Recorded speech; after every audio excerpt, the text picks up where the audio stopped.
Bonjour tout le monde, alors c'est ma première vidéo YouTube.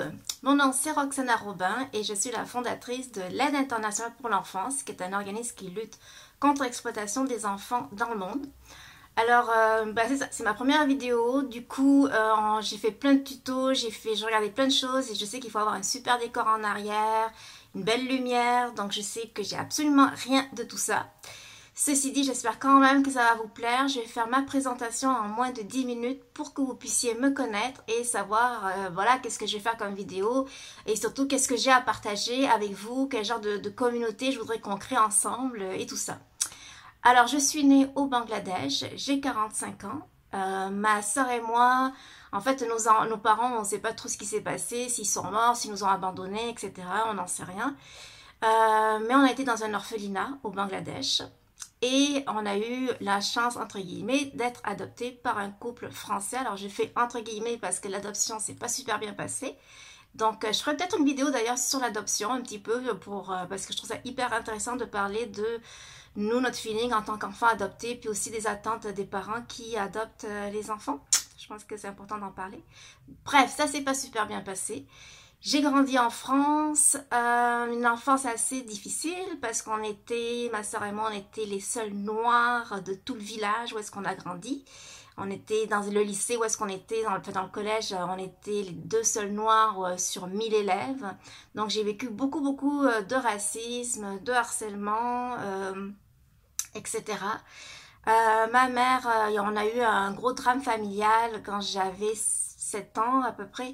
Et du coup, ma mère a sombré complètement dans l'alcool, la pauvre. Elle a eu une vie extrêmement difficile, mais les retombées ont été extrêmement dures sur moi, principalement. À l'âge de 11 ans, j'ai découvert la danse classique, les arts, et ça a été génial. Ça a été ouais, une révélation. Enfin, j'étais acceptée pour qui j'étais. On ne regardait pas ma couleur de peau. On me trouvait même jolie. Donc, c'était génial. Et à l'âge de 14 ans, ma mère m'a demandé si c'est vraiment je voulais en faire mon métier. Donc, moi, naïvement, j'ai dit oui. Du coup, elle et moi, on est partis vivre à Toulouse dans un tout petit appartement minuscule. Elle buvait tous les soirs, c'était l'enfer. Donc ça encore, j'en reparlerai dans peut-être une autre vidéo pour vous partager un petit peu qu'est-ce que c'est que de grandir avec une personne qui a vraiment des problèmes, des gros problèmes de comportement. L'alcool, comment ça peut gâcher plusieurs vies, en fait, pas seulement la vie de la personne qui est alcoolique, mais les vies aux alentours.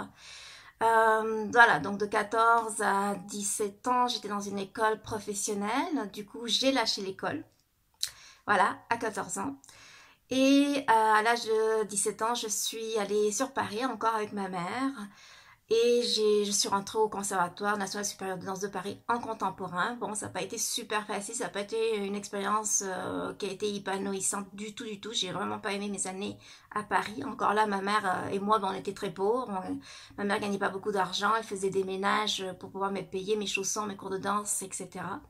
Donc ça a été des années un petit peu difficiles. Alors voilà, ça y est, pour les Kleenex, c'est bon, c'est fini. Pas la peine de sortir les Kleenex. Hein. À 18 ans, j'ai eu la chance d'être choisie par l'école de Elvinere, qui est une école qui est à New York.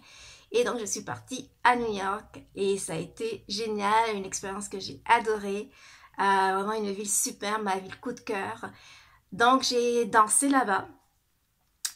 J'ai travaillé dans une compagnie de danse. On est parti 7 mois en tournée, donc je pourrais vous dire que ça a été génial, mais non. En fait, ça a été la révélation, le fait je me suis aperçue que c'était pas du tout fait pour moi, la vie de tournée, la vie de danseuse professionnelle, c'était vraiment pas fait pour moi. Du coup, j'ai dû quitter New York assez rapidement à cause des problèmes d'immigration. Je voulais pas du tout retourner en France, donc je suis allée au Québec et j'ai arrêté la danse classique quand je suis arrivée au Québec.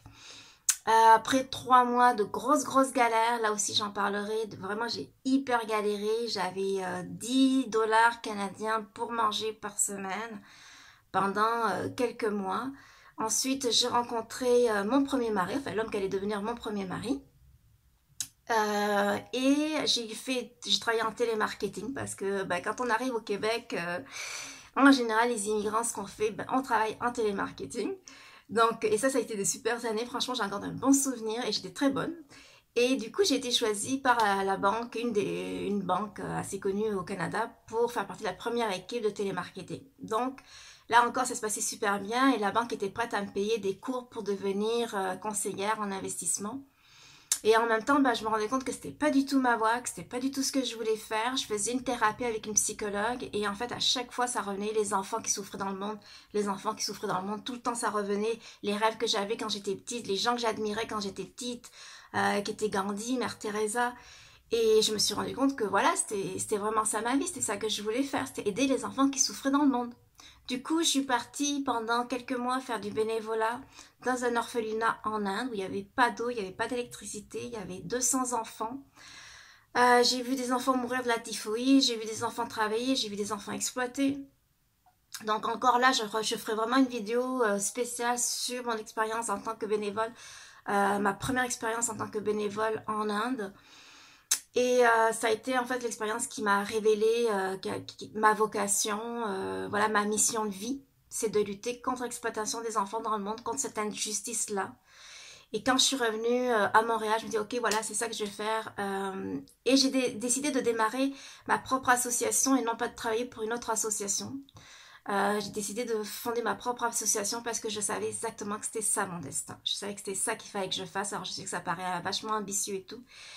Ça m'a pris 5 ans vraiment pour la mettre sur pied parce que j'avais, comme je vous disais tout à l'heure, j'avais zéro éducation, je connaissais personne, pas beaucoup de monde sur Montréal dans le secteur communautaire, dans le secteur associatif, je connaissais vraiment personne, je savais pas du tout comment ça fonctionnait. Donc ça m'a pris vraiment 5 ans pour le mettre sur pied et maintenant je suis super fière parce que ça a été fondé en l'an 2000, je l'ai fondé en l'an 2000. On est en 2019, donc ça fait presque 20 ans parce que j'ai travaillé, j'ai déjà commencé à partir de 99 à la mettre sur pied. Et on est reconnu comme membre consultatif par les Nations Unies, ce qui m'a permis d'aller plusieurs fois aux Nations Unies à assister à des super conférences. J'ai moi-même donné une conférence aux Nations Unies sur le microcrédit. Et on a des projets magnifiques en Inde, en Thaïlande et en Haïti. Et là, j'aimerais vraiment faire des vidéos sur chacun de nos projets, sur la façon dont nous travaillons, parce qu'on a une façon très particulière de travailler à l'AIPE. On a des valeurs qui sont vraiment, qui nous appartiennent, dans le sens qu'on ne travaille pas seulement qu'avec les enfants, mais on travaille aussi beaucoup avec les parents, avec les familles. Je vais faire des vidéos sur l'exploitation des enfants pour vous expliquer un petit peu qu'est-ce que c'est que l'exploitation des enfants, pourquoi il y a autant d'enfants qui sont encore exploités, parce qu'il y a quand même des raisons qui expliquent l'exploitation des enfants. Qu'est-ce qu'ils font ces enfants-là, comment ils travaillent, c'est quoi leur réalité, je veux vraiment être leur voix. Ces enfants sont pas entendus, sont pas écoutés. Donc voilà, je voudrais vraiment vous partager leur quotidien. Je voudrais faire des vidéos là-dessus. Je voudrais faire des vidéos aussi sur qu'est-ce qu'on peut faire pour les aider. Donc parler de nos projets. Il y a 2 ans, j'ai eu des gros problèmes de santé. En fait, ça fait très longtemps que j'ai des problèmes de santé. Ça fait plus de 10 ans que j'ai des problèmes de santé. Du coup, j'ai dû quitter le Canada. Ça faisait 22 ans que j'habitais au Canada, 22 hivers que j'ai enduré. Et je suis avec mon mari, ma famille. Je suis mère de 2 filles magnifiques. Et voilà, on est arrivé en France. Et j'ai fondé la branche de l'association en France. Donc... j'aimerais parler de ça aussi, comment c'est difficile parfois de... Voilà, ça fait 20 ans que j'ai travaillé au Canada, là j'arrive en France, j'ai tout à apprendre sur le domaine, sur le secteur associatif, je redémarre à zéro, mais tout quoi. Et franchement, je trouve ça génial. Après, voilà, j'ai des problèmes de santé, j'ai du psoriasis, je suis atteinte de fibromyalgie, je suis mère de 2 enfants, donc j'aimerais partager aussi ça avec vous. C'est quoi mon quotidien, comment on fait pour continuer à vivre notre rêve, comment on fait à vivre notre mission. Voilà, moi je veux j'aimerais pouvoir partager mes vidéos avec vous, j'aimerais pouvoir partager mon vécu, mes expériences, parce que j'ai une mission et ma mission c'est de sensibiliser les gens sur l'exploitation des enfants, c'est d'être la voix des personnes les plus vulnérables et j'aimerais partager ça avec vous et j'aimerais qu'on se crée une communauté où on puisse chacun partager nos expériences. Et au travers de l'amour et sans jugement, surtout vraiment le faire sans jugement. J'aimerais parler aussi de ce que j'ai vécu moi en tant que personne, donc du racisme, de l'adoption, de l'intimidation. Voilà, alors je sais que c'est pas des sujets faciles, c'est pas des sujets évidents, mais je veux vraiment pas faire ça quelque chose de lourd. Ça sera pas lourd du tout, mais voilà, je veux qu'on en parle. Et moi, j'ai besoin de partager parce que je suis la majorité du temps, je le suis clouée dans mon lit. Et voilà, j'ai l'impression que j'ai eu pas ma mission. Du coup, bah, si vous partagez, alors n'oubliez pas, s'il vous plaît, partagez ma vidéo si ça vous intéresse. Partagez-la aux gens, aux personnes que vous pensez que ça peut intéresser. Cliquez sur la petite cloche de notification pour que vous soyez informés quand je fais une vidéo et que je la poste. Et puis abonnez-vous à ma chaîne. Voilà, c'est la seule chose que je vous demande, abonnez-vous à ma chaîne. Comme ça, bah, on pourra partager ensemble nos expériences et nous soutenir mutuellement. Et puis partager aussi des belles expériences parce que j'ai vécu des expériences magnifiques. Si je suis là où je suis aujourd'hui, c'est-à-dire la fondatrice d'une ONG qui a des projets magnifiques, mais c'est grâce à des personnes que j'ai rencontrées qui m'ont soutenue, qui m'ont accompagnée, qui sont là, qui sont encore présentes, des gens géniaux, des personnes que j'adore.